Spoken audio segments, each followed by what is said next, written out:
నమస్తే అన్న, మన బిఎస్ గార్మెంట్స్ కి రోజు జెడ్ బ్లాక్ లో 3 వెరైటీస్ జీన్స్ వచ్చినాయన్న. దాంట్లో కూడా వచ్చి యాంకిల్ ఫిట్ ఉంటుందన్న. ఒక రెండు వచ్చేసి ఫుల్ లెంత్ లో నారా ఫిట్ ఉంటుంది.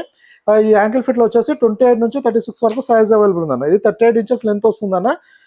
ఫుల్ కంప్లీట్ జెడ్ బ్లాక్ లో ఉంటుంది. థ్రెడ్ కూడా అన్ని బ్లాక్ లోనే ఇవ్వడం జరిగింది అన్న. స్ట్రెచ్ ఉంటుంది. 38 ఇంచెస్ లెంత్ వస్తుంది అన్న. ఇది 28 నుంచి 36 వరకు ఉంటుంది. ఓన్లీ 600 రూపీస్ పడుతుంది అన్న. ఇది ఫుల్ లెంత్ అన్న. ఇది నారా ఫిట్ ఉంటుంది. 42 ఇంచెస్ లెంత్ వస్తుంది. ఇది వచ్చేసి 36 వరకు సేమ్ 600 ఉంటుంది అన్న. 38 నుంచి సైజ్కి 20 రూపాయలు పెరుగుతుంది అన్న. ఇందులో 42 వరకు అవైలబుల్ ఉంటుంది. ఇది యాంకిల్ లెంత్లో వచ్చిన ఇది రెండు సేమ్ ఫ్యాబ్రిక్ అన్న. ఇందులో వచ్చేసి వేరే ఫ్యాబ్రిక్ వస్తుందన్న. ఇది వచ్చేసి 34 నుంచి 46 వరకు అవైలబుల్ ఉందన్న. 36 వరకు 600 పడుతుందన్న. 38 నుంచి 20 రూపీస్ పెరుగుతుంది. ఇలా నెంబర్ ఆఫ్ వెరైటీస్ వస్తూ వెళ్తుండేనా. మీరు వాట్సాప్లో మెసేజ్ చేస్తే ప్రజెంట్ స్టాక్ డీటెయిల్స్ పంపడం జరుగుతుందన్న. Thank you.